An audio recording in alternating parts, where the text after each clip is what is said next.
Advocate Puneet Bhasin here, and welcome to you wanting to understand and gain some insight on the Digital Indian Data Protection Bill of 2023, which very soon would be enacted into a proper legislation which would be enforced in India. Also, obviously, applying to cross-border processing of data.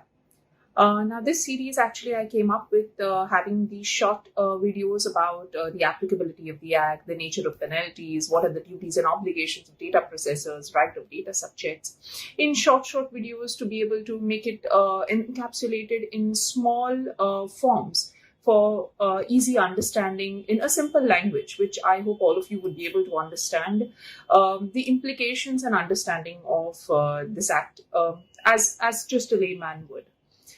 So definitely there's a lot of, you could say, hustle bustle about the privacy law being enacted in India, something which was much awaited in India. Though under Article 21, right to life, right to privacy, was always considered way back from the case of Madhukar Mandikar versus State of Maharashtra.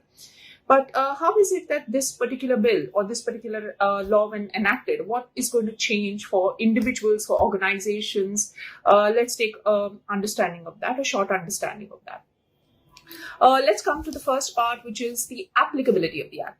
Now, the applicability of this legislation is for data. Data which is digital and non-digital.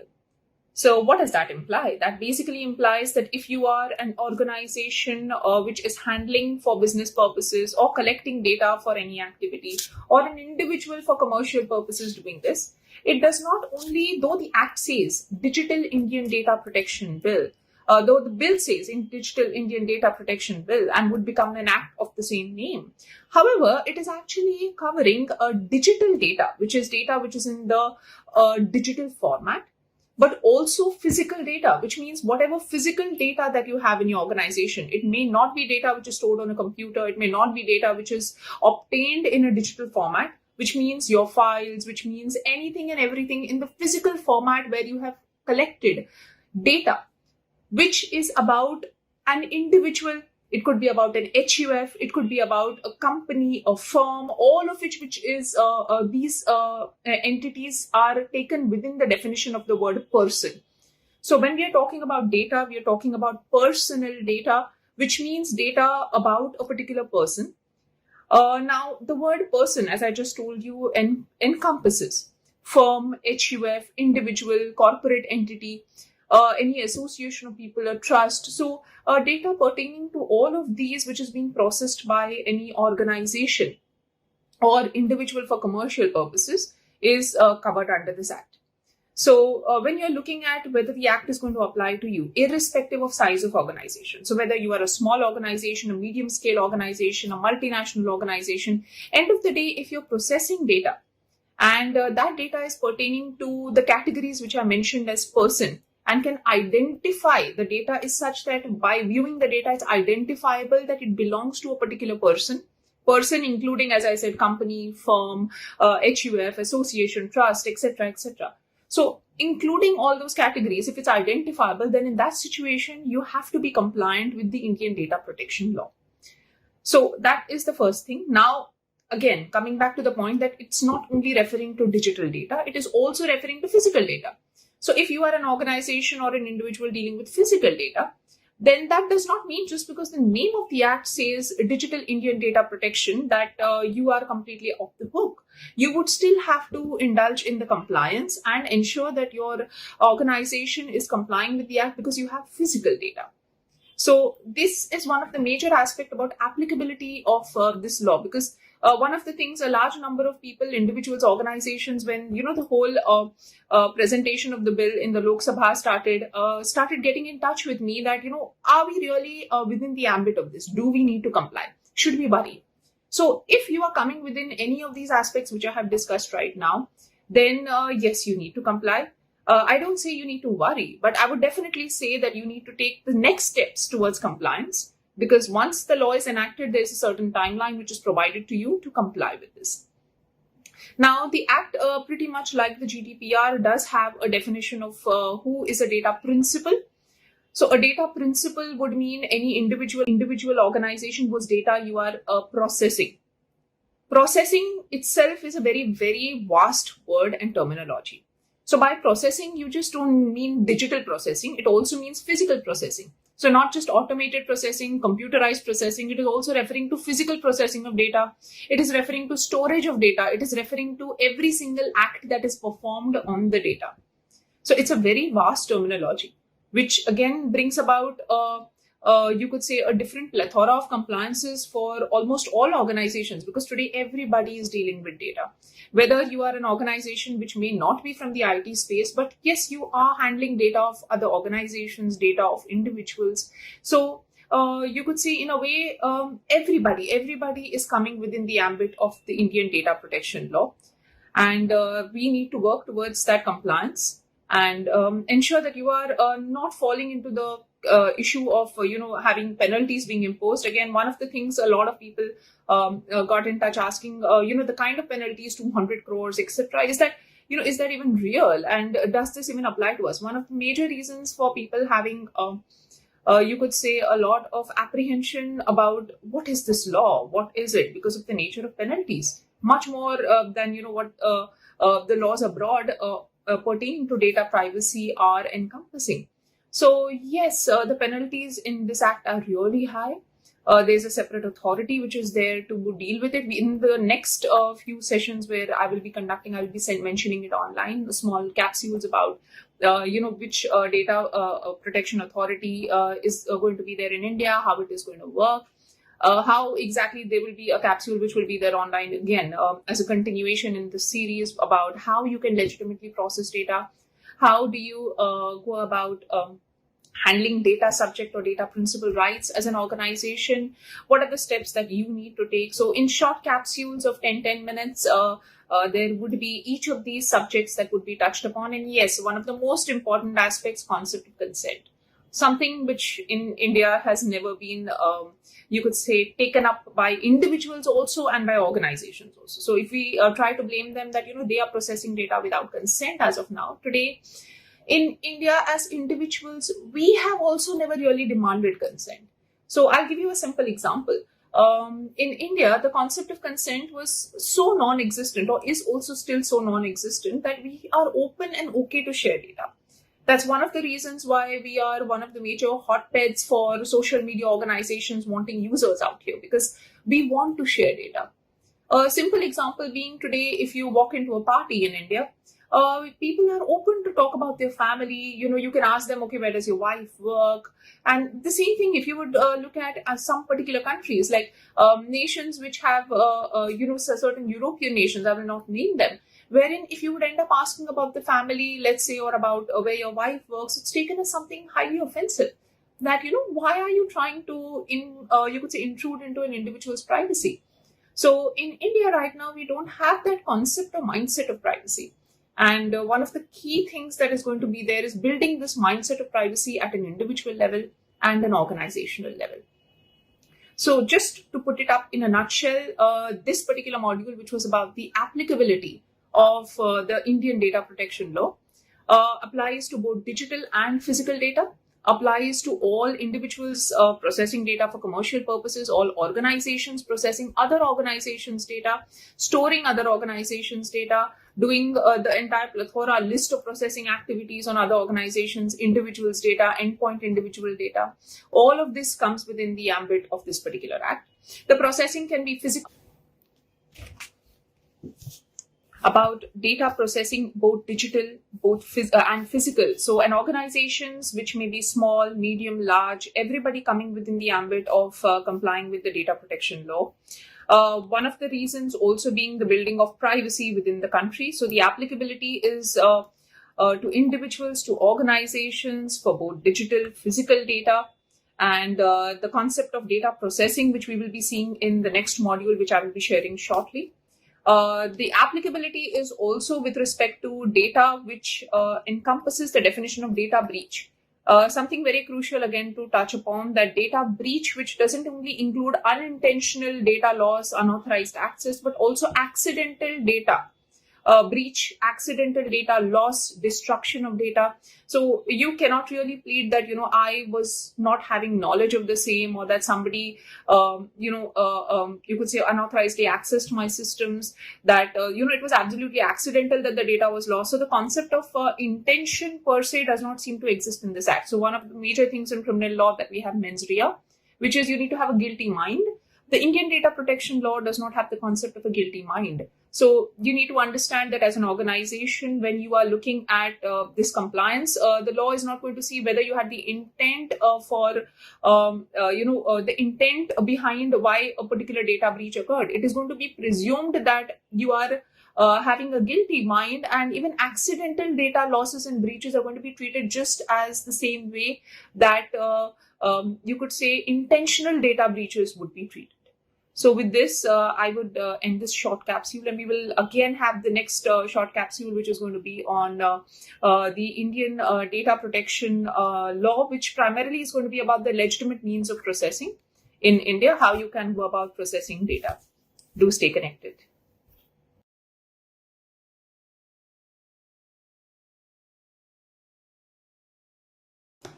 Concept of data breach, and along with that the concept of penalties. The kind of penalties obviously being imposed under the data protection law are exorbitant. In Indian law, honestly, we have never seen this level of penalties ever being imposed. So a fair understanding of that, the penalties alone can actually show the kind of impetus that the Indian government is going to give to data protection in India, the value of data, how data being exploited can actually risk human lives. That is also a fact with the number of cybercrime cases, risk people's finances, which we have seen with financial crimes also happening online. So yes, the data protection law gives a good adequate value to this loss that is happening to individuals and organizations by misuse of their data. So when we are talking about penalties over here, now in the case of an organization or an individual who is breaching the norms or the you could say the provisions of the data protection law, and the data fiduciary or the data processor, if he fails to go about protecting the data of an individual or identifiable data of any organization, HUF, firm, etc., with whose data he's collecting or processing, he's liable to a fine which would extend up to 250 crores. Now, that's a very huge fine you wouldn't have seen in any law in India. Now, when you're talking about a data fiduciary, who is that being referred to? A person or an individual who decides how the data is going to be collected, whose data is going to be collected, and how it is going to be stored and how it's going to be processed. Who is a data processor now? A data processor is the organization or individual actually performing the acts on the data. The acts of storing the data, the acts of categorizing the data, the acts of transmitting the data, the acts of maybe running automated processes on the data. So any activity which is happening, whether it may be physical or digital on the data, being performed by an individual organization is called the activity of a data processor, and the person is designated as a data processor. So the kind of liability associated in case of breach of data and provisions of this act which leads to data breach, provisions of this bill which leads to data breach is to the tune of 250 crores. The second level of penalty is the breach in observing the obligations to give the board or the affected data principals a notice about a data breach. So right now, if you see in India, in organizations, when a data breach happens, certain is supposed to be notified of the same. However, 90% organizations really do not file an FIR. They don't notify certain. They don't notify even the regulator. So if they're a regulated entity, like regulated, let's say under IRDA or RBI, they're supposed to notify the regulator also. So currently, that is not really happening. So under this data protection law, the Indian data protection law, the failure to notify the data protection authority which is appointed, the board which is appointed, and also all the affected data subjects. So in the case of a data breach, you need to notify every single subject whose data has been breached, and the failure to do this leads to a penalty or a compensation penalty which is up to 200 crores. So very huge figures that we're looking at, and this is per instance of data. So if the data is involving multiple users, then yes, there could be a larger penalty also involved. The third penalty being breach in observance of the duties of a significant data fiduciary. So, where an organization or individual is handling sensitive personal data and information of a considerable population, or offering goods and services. So, where it also applies to organizations or individuals outside the country who are offering goods and services to Indians inside our territorial boundaries, and they are processing sensitive personal data and information, then in that situation, up to 150 crores is the kind of penalty if they breach the provisions of the Indian data protection law. Breach in observance of duties towards a data principal or a data subject. A data subject is, let's say, an individual, a HUF, a firm, an association, or a corporate, incorporated entity, which could be like a company, an LLP, etc., whose data is being processed or collected. So, in this situation of breach in observance of the duties under the law, which we are going to see in the next module with the next capsule on this subject, which will be there in this series, up to 10,000 rupees is the kind of penalty. In the case of breach of any other provisions of the data protection law, the same being in the nature of failure to give consent, failure to record consent, failure to amend consent, management of the entire consent concept, and failure to have adequate cybersecurity, data security in an organization to protect individual data, organizational data of data principles, the penalty is up to 50 crore rupees. So if you see the entire range of penalties out here, it's starting from something like 10,000 rupees going up to 250 crore rupees, which is amongst the highest penalties ever considered in Indian law, ever been put into any legislation. So that in itself shows the level of seriousness accorded to the data protection law and the data of individuals. One of the reasons in my thought process why these kind of penalties are involved is because misuse of individual data has serious ramifications. There have been multiple cases of data breaches involving applications which are gaining access to individuals, microphones on the cell phone, cameras remotely switching on, recording personal recordings, you could say video recordings of their personal moments, a lot of things that are happening which can actually jeopardize individuals' lives. There have been multiple cases of data breaches in hospitals that have happened, which can again affect human life, where manipulation of such data comes with the risk of the fact that there can be wrongful diagnosis, wrongful medication. Again, financial losses that happen with respect to data breaches where your sensitive banking information is disclosed.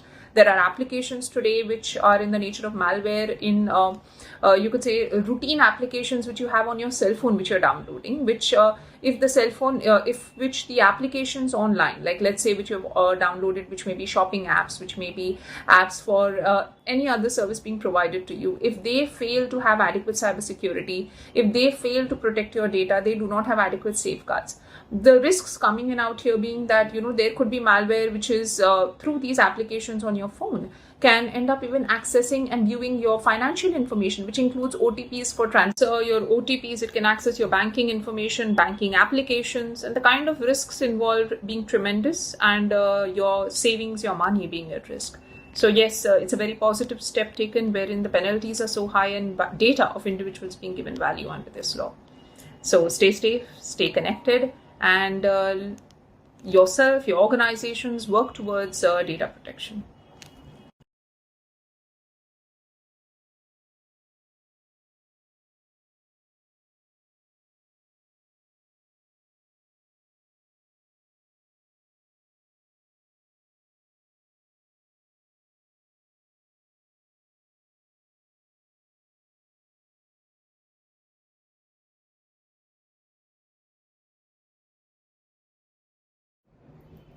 In this module, we are going to talk about data breaches, and the legal implications from a litigation perspective. Now, as we saw in the previous module, the kind of penalties, the kind of monetary penalties are the highest that our country would have seen if the legal implications, the implementation, and the litigation in this particular legislation further ensues. Now, the first thing that you need to understand is that under this particular bill, which is en route to become an act now, the bifurcation of personal data as sensitive personal data and only personal data is not there. Now, this is something which the sensitive personal data protection rules had earlier on created, this bifurcation of data. Now, honestly, that made it very difficult even for organizations to bifurcate or even for implementation authorities to segregate such data in the data mapping process, which is a part of the framework to be implemented. Now, you need to understand one thing. Here, there is only a concept of personal data, which per se is going to mean data which enables identification of an individual, HUF, organization, firm, incorporated or not, society, etc., etc. And also, it would also include information, it would also include identification indirectly. So data which is not just directly identifying them, but also indirectly in any way leading to the identification of individual, a person, or you could say an organization, HUF, firm, etc. So this is basically the aspect of data. Now, let's just see the definition of personal data breach. It is talking about loss to data, destruction to data, unauthorized access of data, and one of the most important words that you need to understand, accidental data breach, data loss, data destruction. Now, the word accidental has extreme implication out here that you need to understand, because here, as in criminal law, what we talk about is mens rea, where intent, guilty mind has to be proved. Here, you need to understand the concept of guilty mind does not exist.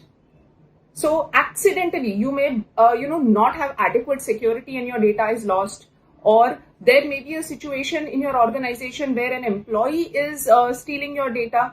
Then also it will be the burden of proof is on you to prove that you did not have the intent, and even then the intent being there or not being there is not really going to be something that is going to be considered in the process of determining a penalty. So one thing that you need to have a clear understanding of, like in the first module, I had mentioned about it covering physical and digital data. And there was this query that came up with a large number of people that said that, okay, the bill talks of digital personal data protection. Then where does the question of physical data come? Now, if you just go about reading section 3, it talks about the provision of this act applying to digital form of data and non-digital form of data, which may be collected physically and subsequently digitized. So you need to understand data protection consists of two aspects. First is collection, thereafter is the processing. So if the collection is physical and thereafter it is processed digitally, it will come within the ambit of this particular legislation. Now, what are the exceptions to this? The exceptions are going to be that if the data is for individual domestic purpose, persons, their own data which is they are processing, or the data is made publicly available by the data principal himself, or under any other person who under the law has an obligation to do the same. Now, when I mentioned that even physical data by default will come in the ambit, now from an interpretation perspective, how would this happen? So let's say as an organization, you are only collecting physical data, you're processing it only in files, physically, manually. However, if an employee goes ahead and creates a scan of the document or takes a picture, so a rogue employee does that, leaks the same document, let's say over the internet, surface web, dark web, etc., the onus of proof that you are not processing it digitally is going to still come upon you. We are not talking of a guilty mind here. So when you are going to be summoned up by the Data Protection Board, the onus of proof is going to lie upon you, which is going to simply end up meaning that you need to have adequate physical security for physical processing of data and digital security for your digital data. So by default, as a data controller, as a data processor, you are going to end up having the liability and the responsibility also for the physical data processing, so that it doesn't end up leaking on the internet. Because you need to understand, as a matter of proving, you will have to end up proving as to how this data has landed up on the internet in a digital format. So this is something that from a litigation perspective, because obviously this entire proceeding, the entire legislation is going to have a large amount of litigation, and that too of, you could say, considerable value and also of great importance because of the nature of penalties and the value of penalties. So exercising caution right at the beginning is something which is very, very important to ensure that, you don't end up in a situation wherein the burden of proof is upon you as an organization or individual and you are unable to prove the same. These things are very technical and very difficult to prove. Now let's come to the concept of data processing. Now, processing obviously means any form of activity that you're performing on the data, whether it may be data segregation, data storage, any form of analytics that is being performed on the data, transmission of data. There are a lot of other activities which once you collect data that you are performing on it, whether by physical means, automated means, is included within the definition of data processing. Now, in this particular module, we have understood what data is. Under section 3, what data needs to be protected, what is the, you could say, exemptions under this particular act to applicability, what kind of data is coming within its ambit. Along with that, we also saw what a personal data protection, what a personal data breach means, and the implications of mens rea, guilty mind not applying in this particular case. How physical data protection is also something which an organization will have to very clearly think about, especially if you're physically collecting and processing data, because end of the day, everything is digitized. So it may not be digitized at your end, but at a breach end, it can get digitized, and the onus of proof will lie upon you. And the onus of proof, even claiming that you don't fall within the ambit of this act, is going to be left to you to prove before the board. And the concept of data processing, the meaning of data processing again primarily referring to digital data, is what we are talking about here. With this, the next module that is going to be on consent and legitimate usage of data.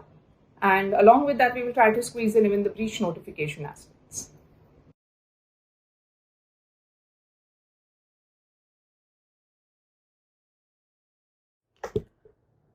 The concept of notice and consent is something very unique to India. The reason being, as Indians, Indian organizations, we have never really given our consent for data usage or consent, informed consent. These terms are something which, though are existing in the law in India, especially let's say even in the cases of medical services being provided, in actuality, the implementation of this is really not happening. So if you look at the Indian population, though we know the term consent, we understand we should be notified of everything, but it's never really happened that our consent has been explicitly taken for services being provided to us, data being processed of ours which we are providing. For example, today you give data to a bank for opening your bank account. And, allied insurance companies, medical companies start providing you offers who are, somehow in alliance with the bank. The data is being shared across multiple specters, and that is the whole concept of marketing in India. Digital marketing, business analytics, business intelligence. A lot of these terms are surrounding around data usage of data principles, data subjects like you and me. And most of the times our consent for this data usage is never taken. Now, the EU GDPR laid down the foundation of the concept of consent. The Indian data protection law has further solidified it for being applicable to all people residing within the territorial boundaries of India. So what is the provision of consent and notice outlined in the Indian data protection law? Now, when any data fiduciary, that is the person or the data controller who is collecting the data and deciding how this data is going to be processed and for what, prior to such collection of data, he has to give a notice of consent to the data subject or the data principal.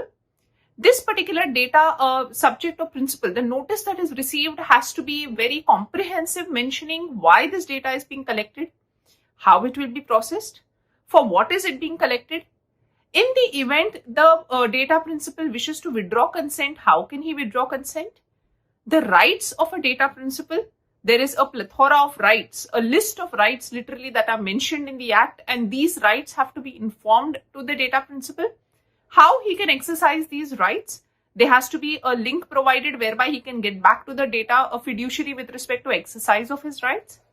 And the last part in the notice, that in the case he wishes to complain against the data fiduciary, there has to be a provision provided as to how he can complain to the data protection board, the link for that particular platform of the data protection board, or whatever details of the data protection board, being able to empower a data principal to even complain against the data fiduciary. The data fiduciary has to provide these details in the notice. Now, once all these details have been provided in the notice, the data principal can make a rational call, a well-reasoned decision of whether or not he wishes to share his data. In the event he wishes to share his data, then in that situation also, the data fiduciary has to make it very clear for what purpose he has collected. He cannot collect data for purposes beyond the services being provided by him, which is what we call the concept of purpose limitation. So he needs to collect it for the purpose which he has taken consent for. Now, this consent that is being given, or the consent form notice which is there, it has to be very clear, granular, unambiguous. It cannot be within 30 pages of some service agreement or some kind of terms and conditions. There is a clause put in of consent. No, it has to be separate, clear, completely unambiguous, easy in a language of English. Also the regional languages. So it also specifies other Indian languages which are there in the constitution, which are the regional languages. So it should be there in all these languages. So any person who is viewing the consent form should be able to understand what he is consenting to. Now, the next question that arises is, what happens to the data which was already collected prior to this act coming into force? So for that data, direct deletion of the data is not required. What has to be done is that the data fiduciary has to now take consent, issue notice of consent to all the data subjects or the data principals. And in the event they give their consent, you can continue processing or using their data. In the event they don't give their consent, then in that situation, you need to process to erase their data. So this entire activity also has to be undertaken by a data fiduciary. So this is basically the entire concept and part of consent. Another pertinent point to note is, in the event the data principal withdraws consent any time during the process of processing of data or any time post giving consent, the data fiduciary has to notify all the data processors of such withdrawal and in effect has to withdraw the data or collect back the data, ask for deletion of the data at the data processor's end. So this entire responsibility is resting on the shoulders of the data fiduciary. Another important aspect of the act is the role of a consent manager. So a data principal can act through a consent manager in order to give consent, withdraw consent, initiate further action with the data protection board against any data fiduciary. So a consent manager is basically an individual qualified, registered with the data protection board who would be able to represent the data principals. There are some situations in which the concept of consent does not apply. The first situation being where the state is utilizing data in the case of any medical emergency, health emergency in the nation. Second, where there is any other emergency situation in which the personal data of individuals needs to be accessed in order to safeguard. In the case of protecting sovereignty and integrity of our nation, in compliance of any judgment, decree or order, where a data fiduciary has to disclose this information. The next part of it, wherever the state requires the data fiduciary to disclose in public interest the information. And lastly, the situation in which a data principal has provided their data but has explicitly not said that I am not going to consent to give the data. So it is implied by the nature of service. Like there is a banking service, you are going to give your name, certain information in order to open a bank account. So it's quite implied that you have consented to give that particular data for getting the provision of that particular service at the end of the data fiduciary. With this, we come to an end of this module where in a nutshell, the concept of consent is explained. It's obviously a very vast and extensive concept. However, in a nutshell, this is what consent, notice, and the legitimate uses, which are the exceptions to consent, imply. In our next module, we will be looking into the rights of a data principal.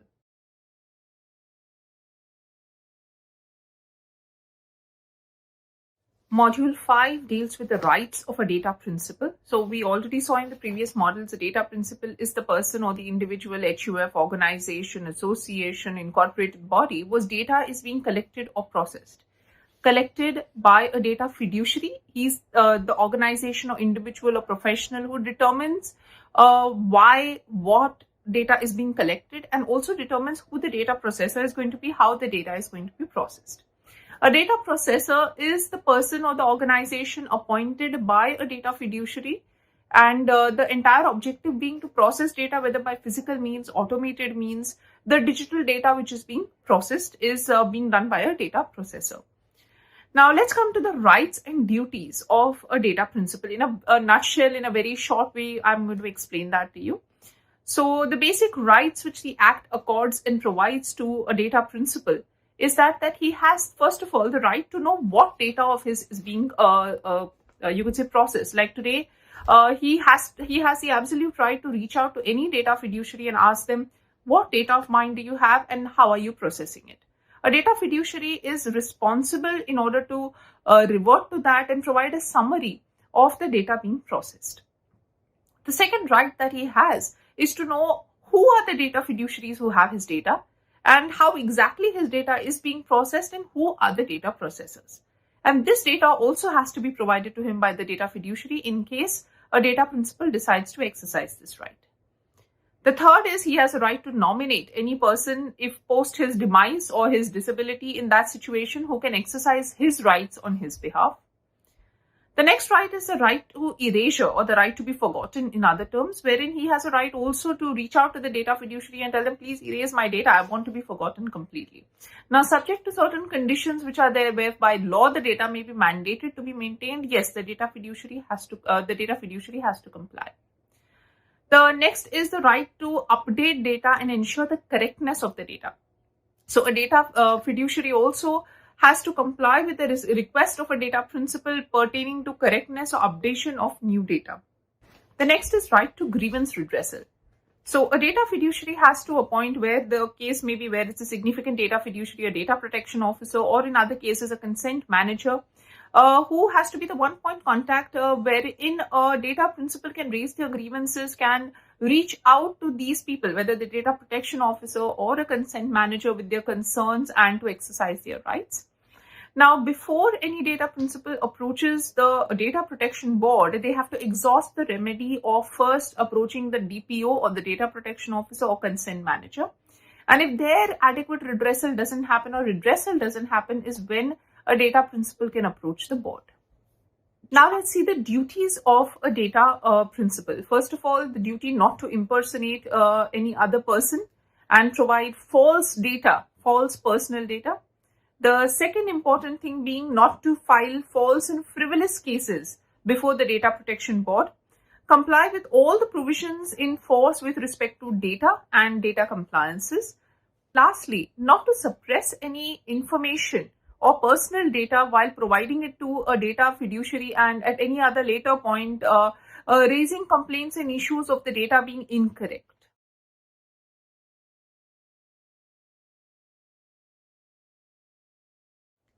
In Module 6, we are going to cover the obligations imposed upon significant data fiduciaries. Who are these people? What are the obligations imposed upon them and these kind of organizations, along with cross-border data transfer and the obligations for the same. The central government, via notification, will include a certain class of data fiduciaries as significant data fiduciaries. Now, it's pertinent to understand that what are the grounds on which the central government will notify certain data fiduciaries to be significant data fiduciaries. It will be based on the volume of data being processed or collected by them, the sensitivity of the data, the nature of data, the kind of harm such data breach can cause. A lot of these factors will be considered in determining if an organization will be in the list of the significant data fiduciaries. Now, what's the difference between a data fiduciary and a significant data fiduciary? Apart from this government notification, there are certain additional obligations imposed upon a significant data fiduciary. The first of them being that a data protection officer has to be mandatorily appointed. Apart from that, a consent manager, a data protection officer, and the data protection officer has to be based in India. So it cannot happen that the data fiduciary says that, my registered office is in so-and-so country, so that's why I'm not amenable to the law of India, or that I will not have any person answerable in India.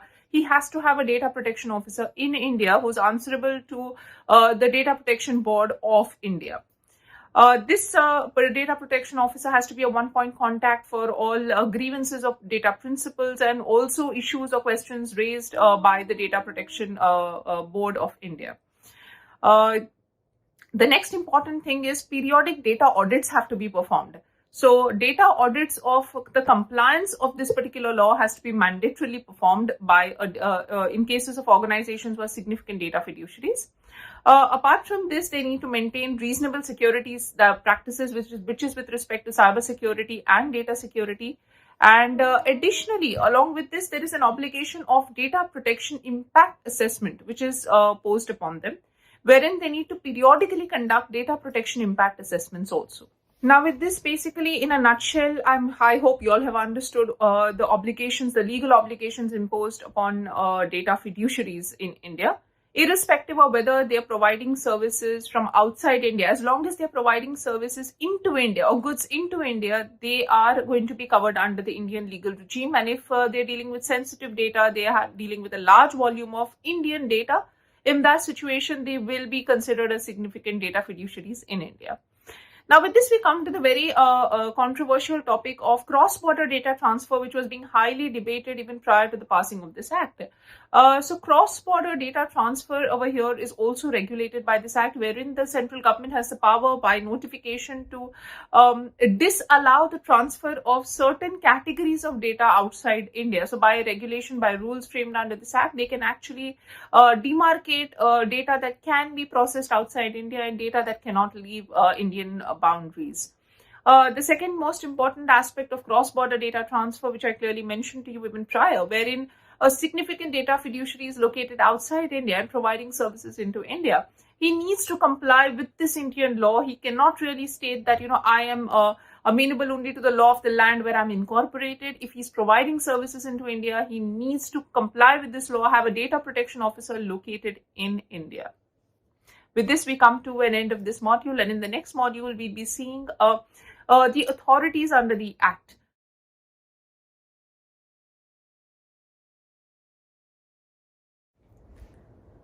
Module 7, we are going to cover in a nutshell the authorities under the Data Protection Law of India. The first, obviously, the main authority being the Data Protection Board, which will consist of a chairperson and members. Now, this board shall discharge its duties as a body ensuring compliance by organizations, professionals dealing with sensitive personal data, compliance of the data protection law in India.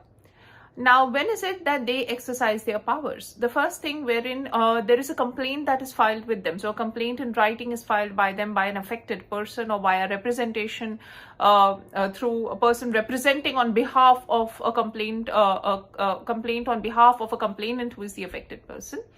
Then upon receipt of such a complaint, the Data Protection Board is first of all going to look into whether there are sufficient grounds to initiate an inquiry.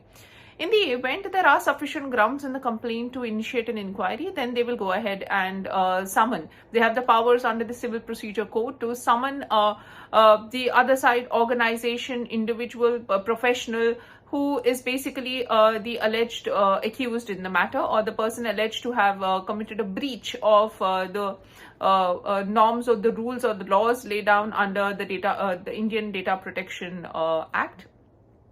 Now, in the event the board comes to the conclusion at the preliminary phase itself that there isn't sufficient ground to initiate an inquiry, then they can go ahead in writing by recording the reasons as to why they're closing this complaint. In the event, let's say they go ahead with the inquiry, then they have the power to summon the other side. They can go about conducting a proper proceedings of hearing as per the Civil Procedure Code. They can also pass interim orders with respect to the proceeding before them, wherein they can, in the interim order, the parties with respect to redressal that can be provided to them. And the final redressal can happen only maybe at the final order stage, but in the interim, there can be orders passed by them. That power is there with them. And apart from this, the final order which is there, it has to be in writing. And this order which is in writing is executed as a civil decree. And one more thing to understand is, in the event, let's say the order is required to be appealed from, there is an appellate board also which is going to be formed, to which an appeal lies within 60 days from the order from the lower court or the lower data protection board. Let's say in the situation where we were talking about an appeal that is filed against the orders of the appellate tribunal. So the appellate board, the appellate tribunal, if there is an appeal from there which is filed, it shall be in accordance with Section 18 of the Telecom Regulatory Authority Act of India, and those provisions shall apply thereafter for an appeal further from the appellate tribunal. So let's say if you're not satisfied with the order of the appellate tribunal, a further appeal is going to lie as per Section 18 of the Telecom Regulatory Authority Act of India. In a situation where the board is of the opinion that the matter can be resolved by alternative dispute resolution, it can actually even direct the parties to first resolve to ADR methods or alternate dispute resolution methods through mediation, and thereafter can, if the matter does not get resolved at that stage, can then hear the matter as an inquiry further. There may also be certain cases where there's a complaint filed before the board, and in the event the organization who is made a party to the complaint against whom the allegations have been made, if that organization wishes to give a voluntary undertaking, so let's say they have not been compliant with the act and they wish to give a voluntary undertaking without going through the whole procedure of an inquiry, then yes, that is also an option that is available, where they can voluntarily give an undertaking of compliance.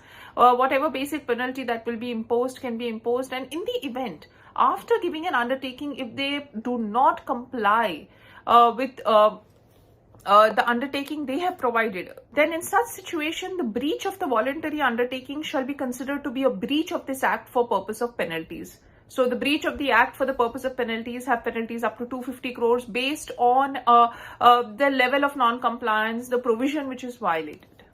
To conclude, this particular act amends the Telecom Regulatory Authority Act of India. It also amends the Information Technology Act, where Section 43A stands omitted. Section 43A was the act which was the section under which data protection was covered prior to the existence of this act, where an organization failing to protect the data of any other individual organization, etc., could be penalized to the crore of 5 crore rupees. Now that particular section is set aside, and it is this particular act only which will apply. The Patents Act has also been amended by this, including also the provisions of the Right to Information Act. So there are certain amendments made in all these acts also to keep it in conformance with the new regulation, the new data regime of India. So in the event that there is any case with respect to a data breach that is filed with the civil courts, there's a bar to jurisdiction where an individual cannot approach any other court, any other civil court in matters pertaining to data breaches which have occurred under the Data Protection Act.